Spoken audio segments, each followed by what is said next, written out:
Hi, my name is Teresa June. I'm a full-time missionary in Nakuru, Kenya. I went to Kenya about 2.5 years ago, and I'd like the opportunity to tell you about a couple of projects that I'm working on there, and hopefully give you the opportunity to help me and to help the people that I'm working with there in Kenya. One of the things I do is help rescue girls from FGM and early forced childhood marriage. Let me tell you about these girls. There's a cultural ritual that they do with FGM is female genitalia mutilation, and what they do is they literally cut off the female genitalia, and they believe that that is when a girl becomes a woman. Then she's essentially sold off to the highest bidder for the most dowry. Sometimes these girls are the third, fourth, or fifth wife of a man, and usually the man that has the most dowry to pay is a 50, 60, 70-year-old man. And so these girls can be anywhere between 14, 16 years of age, married to a 70-year-old man. Sometimes the girls find this so traumatic and find that they have no other option, that they'll drink poison rather than to undergo this FGM and be forced to marry an old man, sometimes old enough to be your grandfather, and be the fourth, fifth, or sixth wife. She'll drink poison and find that's her only option rather than to undergo this procedure and be forced into marriage. Well, it is against the law in Kenya, but there's usually no one there to help these girls, and so the law is not enforced.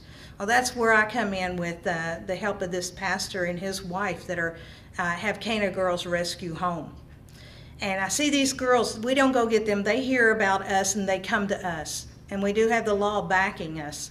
And so they'll come to us and we'll take them in to safety and rescue them. We will feed them, clothe them, give them the medical care they need if necessary, and also send them to school and provide them with an education.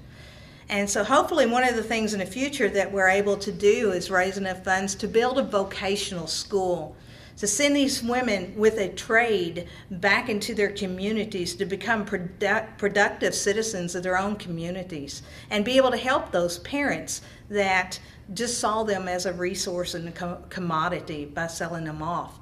So I want to give you the opportunity to help me help these girls. But let me tell you about another project. As I was doing this work, the pastor and his wife, we were in the town of Ningyang, and he pointed over to a mountain. And he told me, he said, Teresa, there's people up on this mountain that have absolutely no contact with the outside world.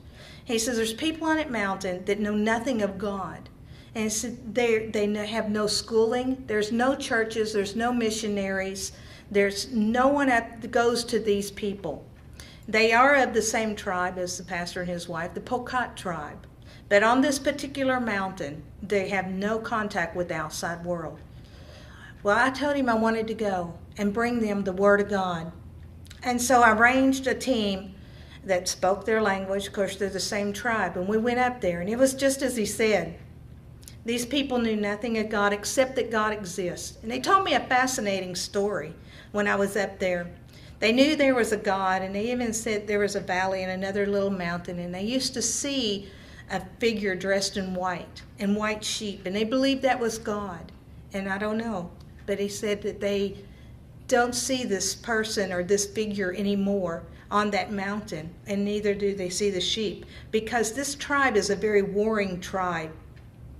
They fight with other tribes and among themselves and do the old-fashioned, as we know, a cattle rustling thing. They steal each other's goats and sheep, and they kill each other.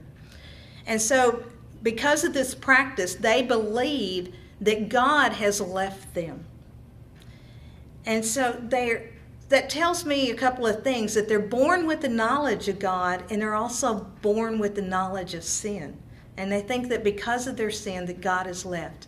I had the opportunity to tell these people, no, God has not left you. He loves you, and He loves you so much. He sent me from the other side of the world to tell you. And that I have some more good news. I didn't get a chance to tell them about His Son yet, but that's my next trip, and that's where you come in. I'm going to go back in August, and I'm going to take them Jesus. in the form of an solar-powered audio Bible in the New Testament. I'm going to tell them he's not mad at them, that he loves them. He wants to come there and live inside of them, that he sent his only son, Jesus, to die for the sins, that they think that God is so mad at them that he left them. And so I'm going to go up there in August. I'm going to give you the opportunity to participate with me in taking the gospel where it's never been heard and to reach this tribe. I don't know how many villages there are on this mountain. There's no towns. I'm the only white person that anybody knows of that's ever been on this. But the thing that they told me, surely God has sent you here, because why else would you be here? Now, if you will come back and tell us more about this God, we'll even give you this property to come back and build a church. So that is my hope, to go back there, talk to them, tell them about Jesus, and hopefully build a church and give them the New Testament in their language that they can listen to. They're not educated, they can't read. So it comes in these solar-powered audio Bibles, comes in their language. And so for the first time, we can go to Mount Pokot, give them the Word of God, tell them about His Son, that He loves them and that He's not mad at them, and set Mount Pokot afire with the love of God. Now, to help me do this and to help those girls, if you want to help sponsor a girl or help me continue working there, you can go to the website ntni.org